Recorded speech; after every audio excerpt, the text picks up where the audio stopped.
The sound of a gunshot shattered the evening calm of Ordway, Colorado, echoing through the dusty Main Street like thunder on a cloudless day.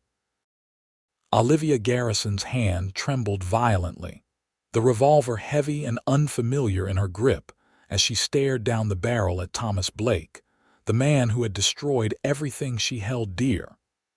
A strangled sob escaped her lips as she cocked the hammer again, determined not to miss a second time.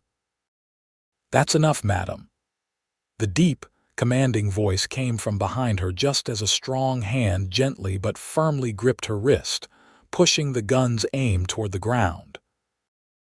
Olivia whirled around, coming face to face with the most piercing blue eyes she'd ever seen, set in a sun-weathered face beneath a worn Stetson. "Let go of me," she hissed, struggling against his grip. "You don't understand what he's done." "I understand plenty," the cowboy replied calmly, his expression unreadable beneath the shadow of his hat. "But killing him like this won't solve anything. I'll handle this."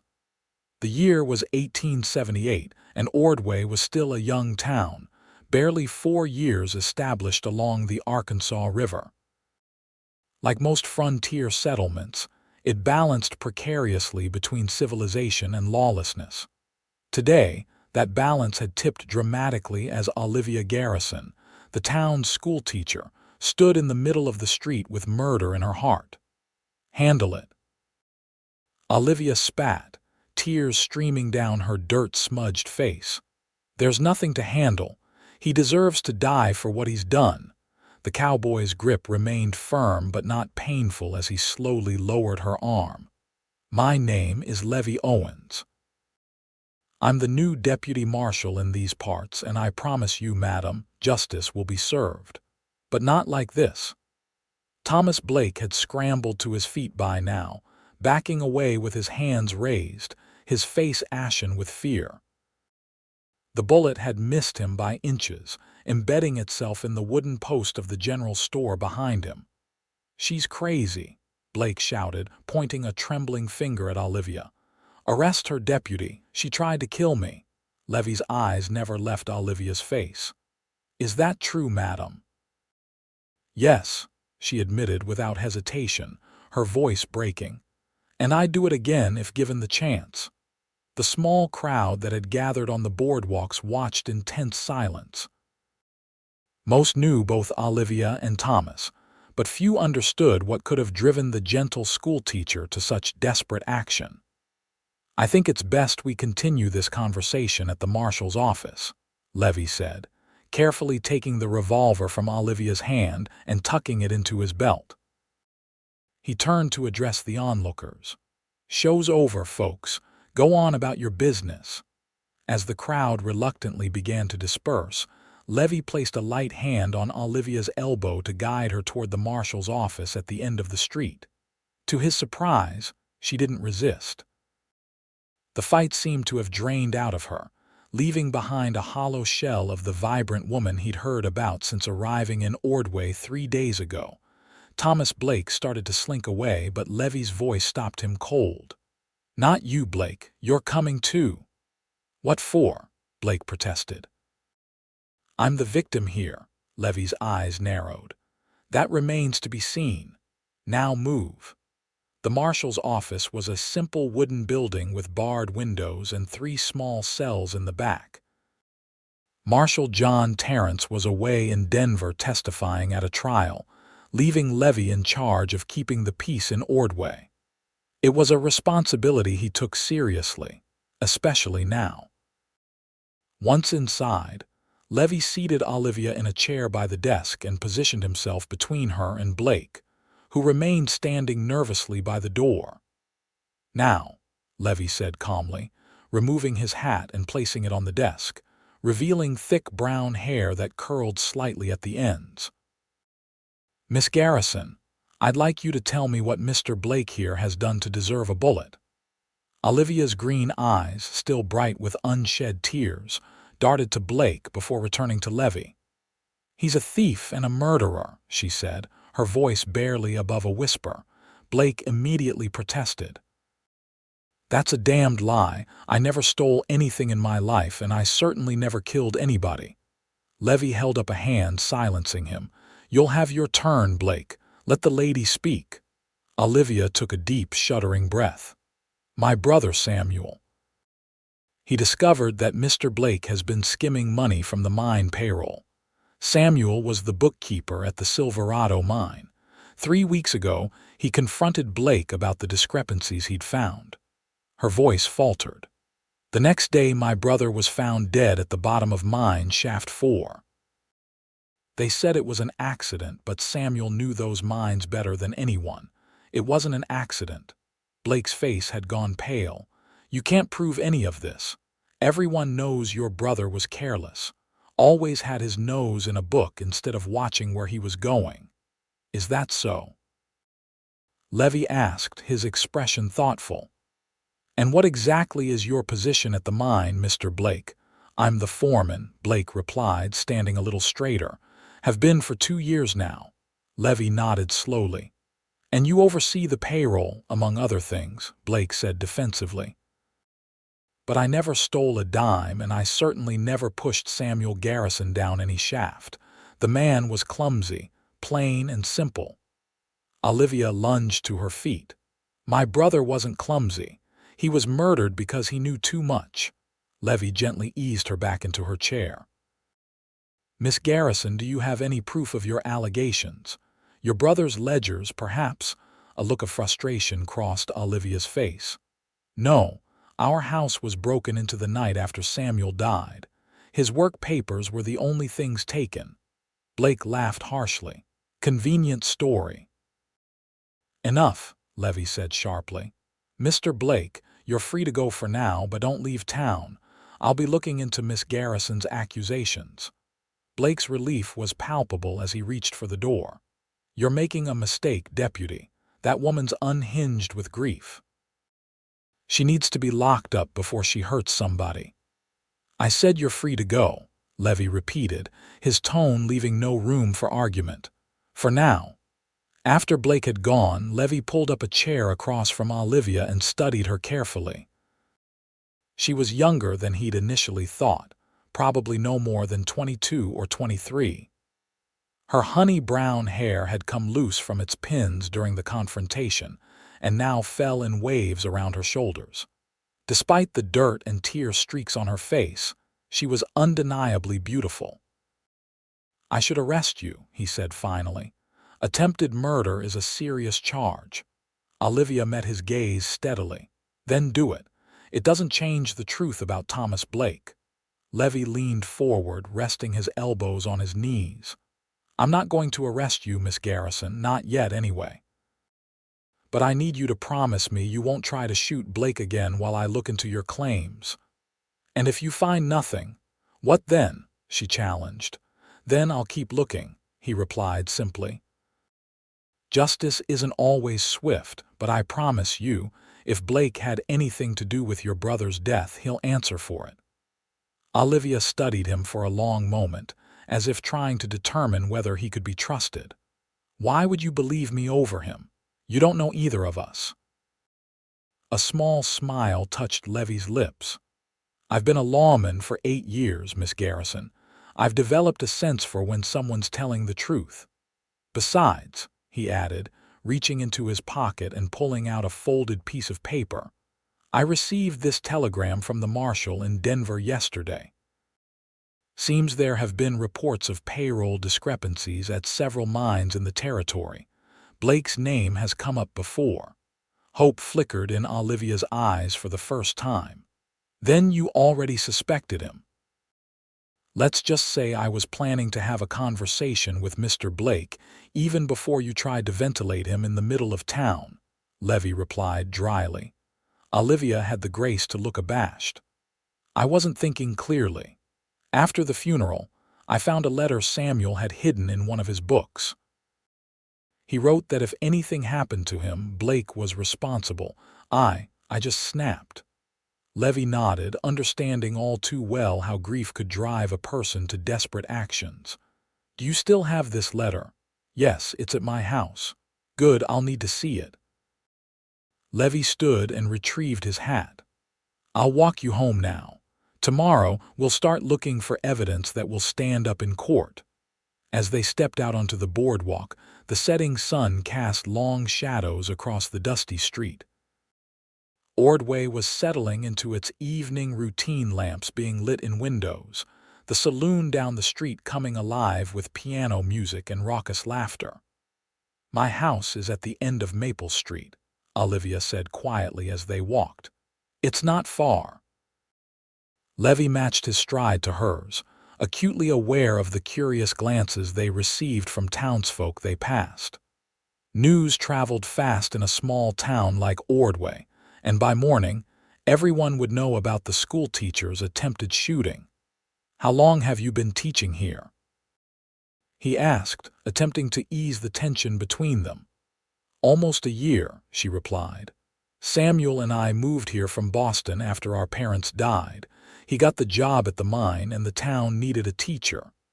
A sad smile crossed her face. "He was so proud when I was hired." Said it proved that even a frontier town like Ordway valued education. "Your brother sounds like a good man." "He was the best," Olivia said softly. "We only had each other. Now." Her voice trailed off. They reached a small but well-kept white clapboard house set back from the road. A neat garden bordered the front path, though the flowers were wilting from neglect. "This is it," Olivia said, fishing a key from her pocket. Inside, the house was modest but comfortable, with simple furnishings and shelves lined with books, evidence of the Garrisons' educated background. Olivia lit a lamp and moved to a bookshelf in the corner of the sitting room. "The letter is here," she said, carefully removing a thick volume and opening it to reveal a folded piece of paper tucked inside. She handed it to Levi with trembling fingers. The letter was brief but damning. Samuel Garrison had detailed his discovery of missing funds and his suspicion that Blake was pocketing the difference between the actual payroll and what was reported to the mine owner. The final line sent a chill down Levi's spine. "Blake has threatened me. If you are reading this, dear sister, and I have met with an accident, know that he is responsible." Levi carefully refolded the letter. "This is a start, but we'll need more. Financial records, witnesses. Blake won't go down without a fight." "The mine owner, Mr. Hollister, lives in Denver," Olivia offered. "Samuel said he rarely visits the mine, trusting Blake to run things." "Then Mr. Hollister needs to be informed of what's happening at his mine," Levi said decisively. "I'll send a telegram first thing in the morning." Olivia sank into a chair, suddenly looking exhausted. The events of the day seemed to have caught up with her all at once. "What happens now?" she asked. Levi's expression softened. "Now you get some rest. Lock your doors tonight. Blake might be angry enough to cause trouble. I'll come by in the morning and we'll figure out our next steps." As he turned to leave, Olivia called after him. "Deputy Owens," he paused, looking back at her. "Yes, Miss Garrison, thank you," she said simply, "for stopping me today. Samuel wouldn't have wanted me to become a killer, even for him." Levi nodded, understanding the weight of her words. "No, I don't imagine he would have. Good night, Miss Garrison. Good night, Deputy." As Levi walked back toward the center of town, his mind was already working on how to build a case against Thomas Blake. The letter was compelling, but not enough for an arrest. He needed solid proof of embezzlement and, more importantly, evidence linking Blake to Samuel Garrison's death. The saloon was doing brisk business when Levi passed it, and on impulse, he decided to stop in. Saloons were always good places for information, especially after patrons had a few drinks to loosen their tongues. The Silver Dollar was typical of frontier establishments, a long bar along one wall, tables scattered throughout, and a small stage where a tired-looking woman in a red dress was singing a melancholy tune. The air was thick with tobacco smoke and the smell of cheap whiskey. Levi made his way to the bar, nodding to the bartender. "Whiskey," he said, placing a coin on the worn wood. The bartender, a burly man with an impressive mustache, slid a glass toward him. "You're the new deputy," he observed. "Heard there was some excitement on Main Street earlier." "News travels fast," Levi commented, taking a measured sip of his drink.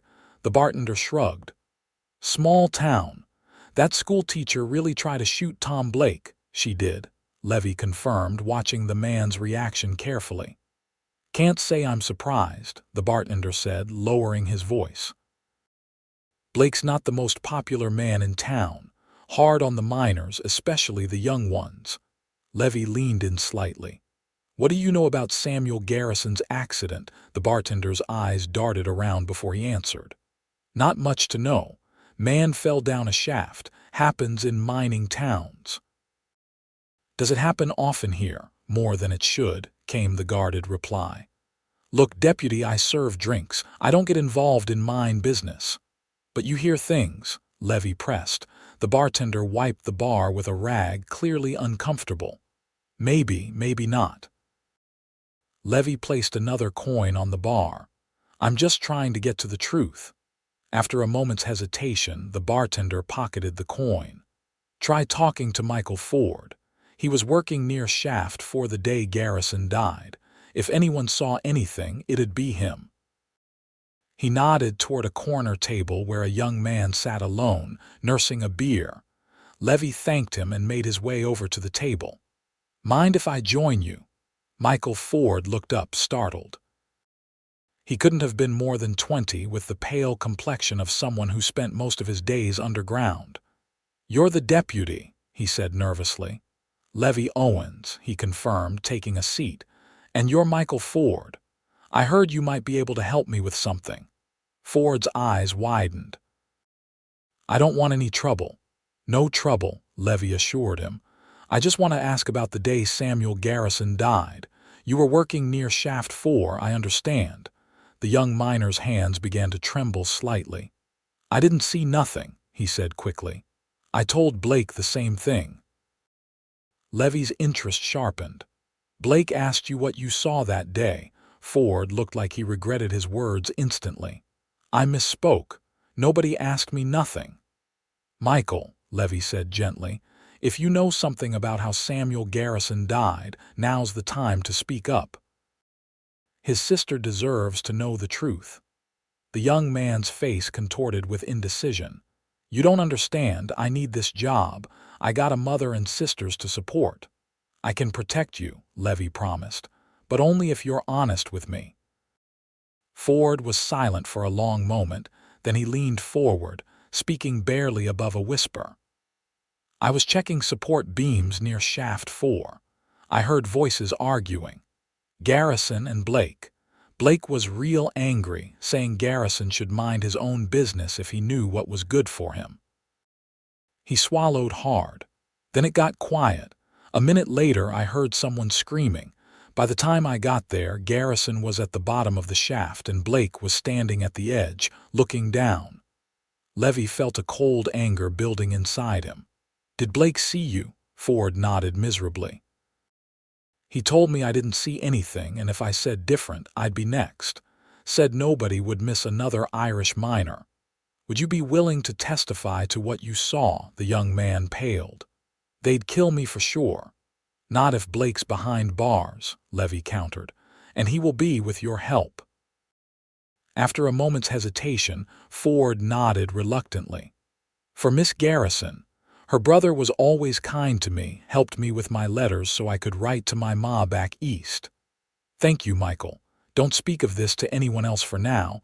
I'll be in touch soon." As Levi left the saloon, his mind was racing.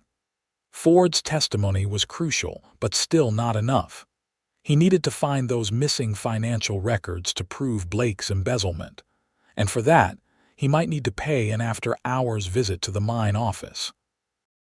The streets of Ordway were quieter now, most citizens tucked away in their homes. Levi made his way to the telegraph office, relieved to find it still open.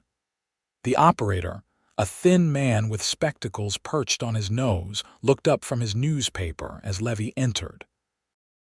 "Need to send a telegram to Denver," Levi said, quickly writing out a message to Marshal Terrence, informing him of the situation and requesting information on previous complaints against Thomas Blake. With that done, Levi headed toward his temporary lodgings at the Ordway Hotel. He needed to get some rest before what promised to be a busy day tomorrow. But as he passed the alley beside the general store, a movement caught his eye. Two figures in the shadows, one pressing the other against the wall. Drawing his revolver, Levi moved quietly toward them. "Step away slowly," he commanded. The larger figure spun around, and in the dim light from a nearby window, Levi recognized Thomas Blake. The person pinned against the wall was Michael Ford, blood trickling from his nose. "This isn't what it looks like, Deputy," Blake said smoothly, releasing Ford. "Just having a friendly chat with one of my workers." "Didn't look too friendly from where I'm standing," Levi replied, his gun still trained on Blake. Ford straightened his shirt with shaking hands. "It's fine, Deputy, just a misunderstanding. See," Blake said with a smug smile. "No harm done." "Come on, Ford. I'll buy you a drink to make up for the confusion." He moved to put his arm around the younger man's shoulders, but Ford flinched away. "I think Mr. Ford has had enough conversation for one night," Levi said firmly. "Why don't you head home, Michael?" The young miner didn't need to be told twice. With a grateful nod to Levi, he hurried away down the alley. Blake's friendly facade dropped once Ford was out of sight. "You're making a mistake, sticking your nose where it doesn't belong," he growled. "This town worked just fine before you showed up." "Is that so?" Levi replied calmly. "Because from what I've heard, men have been dying in accidents and money's been disappearing from the mine payroll. That doesn't sound fine to me." A dangerous look crossed Blake's face. "Be careful, Deputy. Mining's dangerous work. Accidents happen to all sorts of people." "Is that a threat, Blake? Just an observation." Blake straightened his vest. "Now, if you'll excuse me, I have business to attend to." Levi watched him walk away, tempted to arrest him then and there. But without solid evidence, Blake would be back on the streets in no time, and possibly more dangerous than before. No, he needed to build an airtight case first. The next morning dawned clear and bright, the kind of perfect Colorado day that made it hard to believe in the darkness of human nature. Levi was up early, reviewing his notes and planning his approach. His first stop would be to check on Olivia Garrison. The walk to her house gave him time to think. Ford's testimony was crucial but vulnerable, the word of a young miner against the established foreman. Without corroboration or physical evidence, it might not be enough to convince a jury. Olivia answered his knock promptly, looking more composed than she had the previous day. She'd pinned her hair up neatly and wore a simple blue dress that brought out the green of her eyes. "Good morning, Deputy," she greeted him, stepping aside to let him enter. "I've made coffee if you'd like some." "That would be welcome, thank you," Levi said, removing his hat as he stepped inside. In the small kitchen, Olivia poured 2 cups of strong black coffee and set one before him at the table. "Have you learned anything new?" she asked without preamble. Levi took a sip before answering. "I spoke with a miner named Michael Ford last night. He was working near Shaft 4 when your brother died." Hope flared in Olivia's eyes. "And?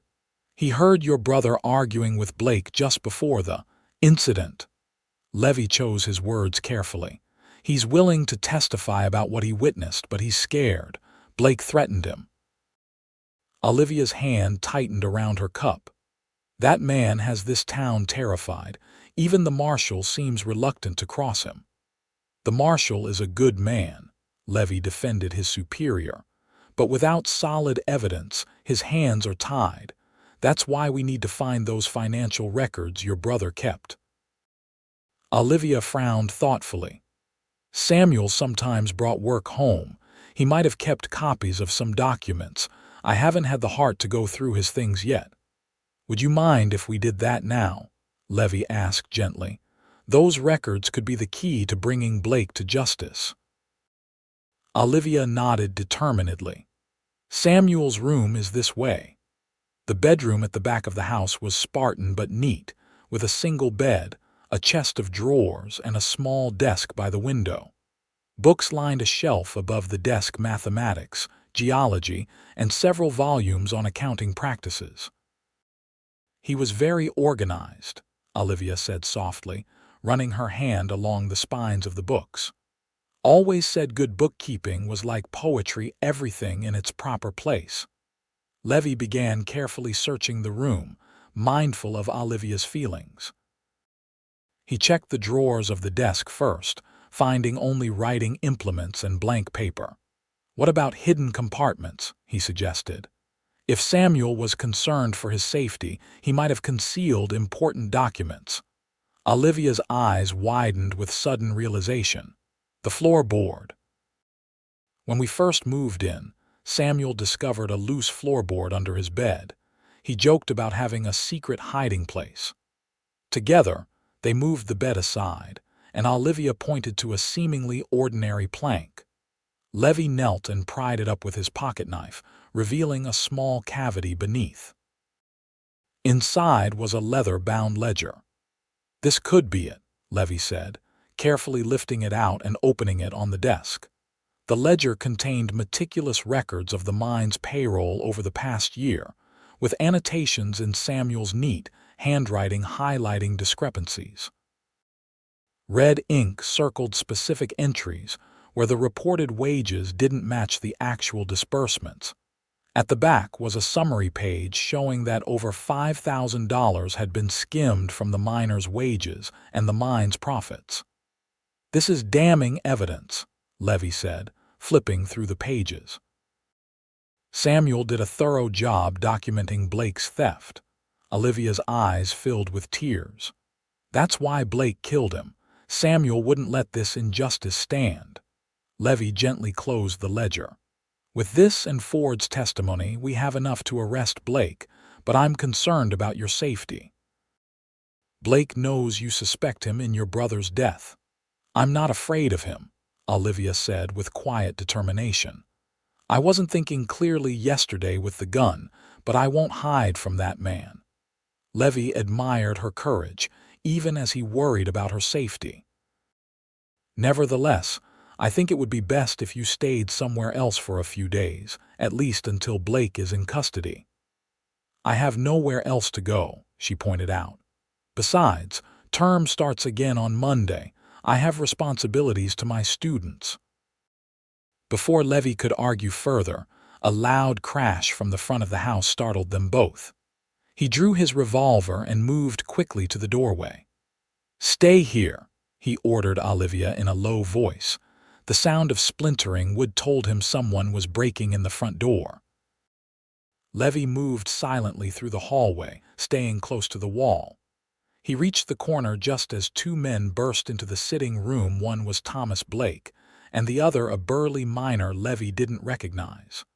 Find those records, Blake was saying. They've got to be here somewhere. And if the schoolteacher gets in the way. That's far enough, Blake, Levi called out, stepping into view with his gun trained on the foreman. You're under arrest for breaking and entering, and that's just the start of your troubles. Blake's face contorted with fury. I should have known you'd be here, Deputy. Playing hero for the pretty teacher. More like enforcing the law, Levi replied evenly. Both of you, hands where I can see them. The burly miner raised his hands slowly, but Blake made a sudden movement, drawing a revolver from inside his coat. Levi fired a split second before Blake could get off a shot. The bullet caught Blake in the shoulder, spinning him around and sending his gun clattering to the floor. You shot me, Blake howled, clutching his bleeding shoulder. Be grateful I didn't aim for your heart, Levi said coldly, keeping his gun trained on both men. Now both of you on your knees, hands behind your heads. The miner complied immediately, but Blake remained standing, blood seeping between his fingers. "This isn't over," he snarled. "Oh, I think it is," Olivia said from the hallway. She held the ledger in her hands. "We have proof of your embezzlement and a witness to your murder of my brother. It's very much over, Mr. Blake." Blake lunged toward her with a roar of rage, but Levi was faster. The butt of his revolver connected with Blake's temple, sending him crashing to the floor, unconscious. "I told you to stay in the bedroom," Levi said to Olivia, though there was no real reproach in his voice. She shrugged, clutching the ledger to her chest. "I've never been very good at following orders. Comes from being a teacher, I suppose." Within the hour, both Blake and his accomplice were locked in cells at the marshal's office. Levi had sent for the doctor to treat Blake's shoulder wound and dispatched a rider to Denver with a detailed report for Marshal Terrence. The town was buzzing with the news of Blake's arrest, and several miners had already come forward with additional information about missing wages and unsafe conditions at the mine. Olivia sat across from Levi at the marshal's desk, the ledger open between them. "What happens now?" she asked. "Blake will stand trial for embezzlement and murder," Levi replied. "With the evidence we have, plus the testimonies coming in, he'll likely hang or spend the rest of his life in prison. And the mine, Mr. Hollister will need to appoint a new foreman. Based on the telegram I received this morning, he's already on his way to Ordway to sort things out." Levi hesitated, then added, "I suggested he consider promoting one of the more experienced miners, someone who knows the operation from the ground up." Olivia nodded approvingly. Samuel would have liked that. He always said the men who did the actual work understood it best. A comfortable silence fell between them, broken only when Olivia finally spoke again. "You kept your promise, Deputy Owens. You handled it, just as you said you would." "Levi, please," he said with a small smile. "I think we're beyond formalities at this point." "Levi," she repeated, testing the name, "and I'm Olivia." Their eyes met across the desk, and something unspoken passed between them, an acknowledgement of the connection that had formed through danger and shared purpose.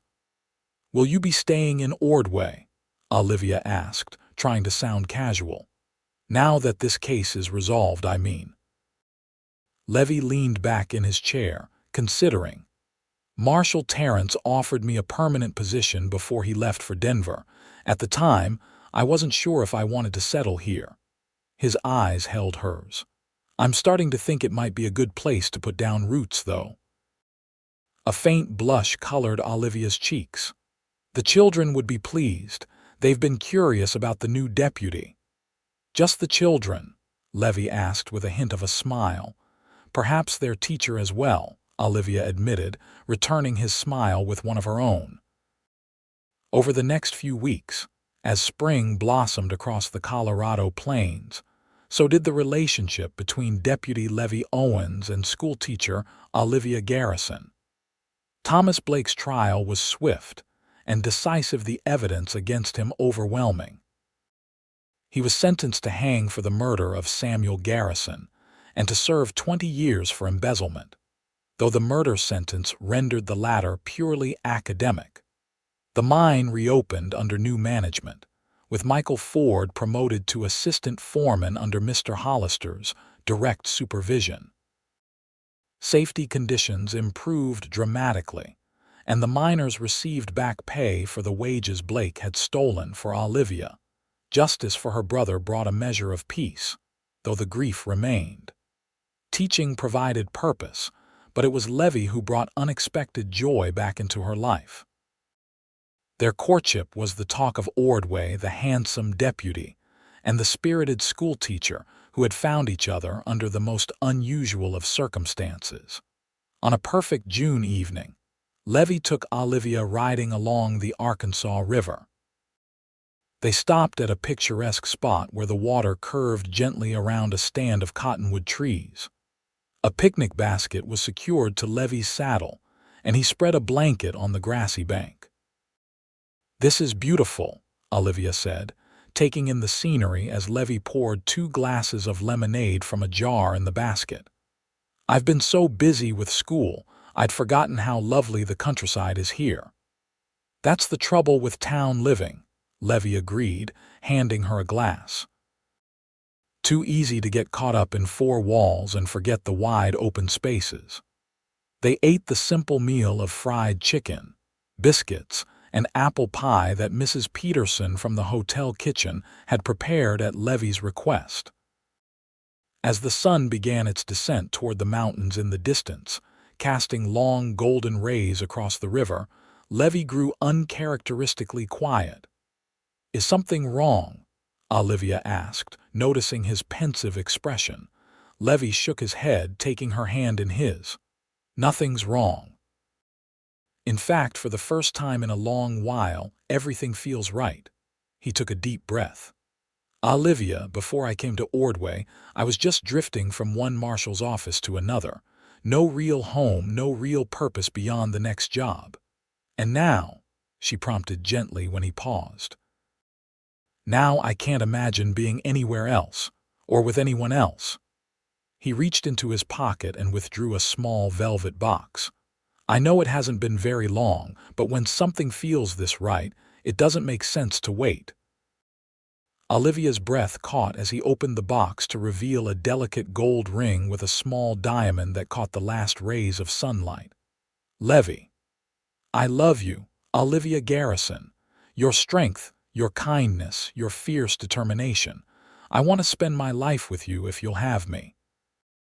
His blue eyes were earnest as they met hers. "Will you marry me?" Tears welled in Olivia's eyes, but they were tears of joy. "Yes," she whispered. "Yes, I will marry you." Levi's face broke into a radiant smile as he slipped the ring onto her finger. It fit perfectly, as if it had been made for her. He cupped her face gently in his hands and kissed her, a kiss full of promise and devotion. As they rode back to town in the gathering dusk, Olivia's heart felt lighter than it had since Samuel's death. She knew her brother would have approved of Levi, a man of principle and courage who had brought justice and, unexpectedly, love into her life. The wedding took place in August, a simple ceremony in the town's small church, followed by a celebration that brought together the entire community. Marshal Terrence returned from Denver to stand as Levi's best man, while one of Olivia's fellow teachers served as her maid of honor. Michael Ford was among the guests, his future now secure at the mine thanks to Samuel's legacy of honesty and Levi's intervention. Levi and Olivia moved into a new house on the edge of town, bigger than her old one, with a view of the mountains from the back porch.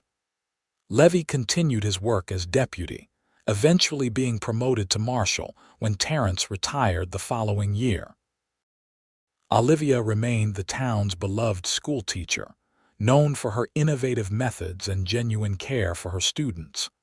Their first child, a son they named Samuel after Olivia's brother, was born in the summer of 1880. He had his father's blue eyes and his mother's determined spirit. 2 years later, they welcomed a daughter, Elizabeth, with dark hair and a smile that could light up a room. As the years passed, Ordway grew from a frontier settlement into a proper town. The railroad came through in 1882, bringing new opportunities and connecting the once isolated community to the wider world. Through it all, Marshal Levi Owens remained the steady hand of justice, respected throughout the territory for his fairness and integrity. On the 5th anniversary of their meeting, Levi took Olivia back to the spot by the river where he had proposed. Their children were spending the day with friends, giving them a rare moment alone together. "You ever think about that day?" Levi asked as they sat side by side, watching the river flow. "The day we met," Olivia leaned her head against his shoulder. "Sometimes it wasn't my finest moment waving a gun around in the middle of town." Levi chuckled, his arm tightening around her. I don't know about that. You looked pretty formidable. I was impressed, even while I was disarming you. I was so consumed by grief and anger, she said softly. I couldn't see past vengeance. And now, Olivia looked up at him, her green eyes filled with love. Now I see everything that matters. You, our children, the life we've built together. She touched his face gently. You saved me that day in more ways than one. Levi caught her hand and pressed a kiss to her palm. We saved each other, I think. I was just as lost as you were in my own way. They sat in companionable silence, watching the sunset paint the sky in brilliant hues of orange and purple. As darkness fell and the first stars appeared overhead, Levi helped Olivia to her feet. We should head back, he said reluctantly. The children will be waiting. Yes, Olivia agreed with a contented smile. Let's go home. Hand in hand, they walked back to their horses, secure in the knowledge that what had begun in a moment of desperation had blossomed into a love story that would be told in Ordway for generations to come, the tale of a schoolteacher with a gun, a deputy who promised justice, and the life they built together from the ashes of tragedy. As they rode toward the lights of town, Olivia glanced at her husband's profile, outlined against the darkening sky. The man who had once been a stranger was now the center of her world, the father of her children, the keeper of her heart. She said a silent prayer of thanks for the twist of fate that had brought Levi Owens to Ordway, Colorado, and into her life on that fateful day when she had been consumed by vengeance, and he had gently lowered her gun and promised, I'll handle this. And handle it he had, with the justice, compassion, and strength that had made her fall in love with him. As they approached their home, where their children waited, Olivia knew with absolute certainty that she had found something far better than the revenge she had sought that day. She had found healing, purpose, and a love that would sustain her all the days of her life.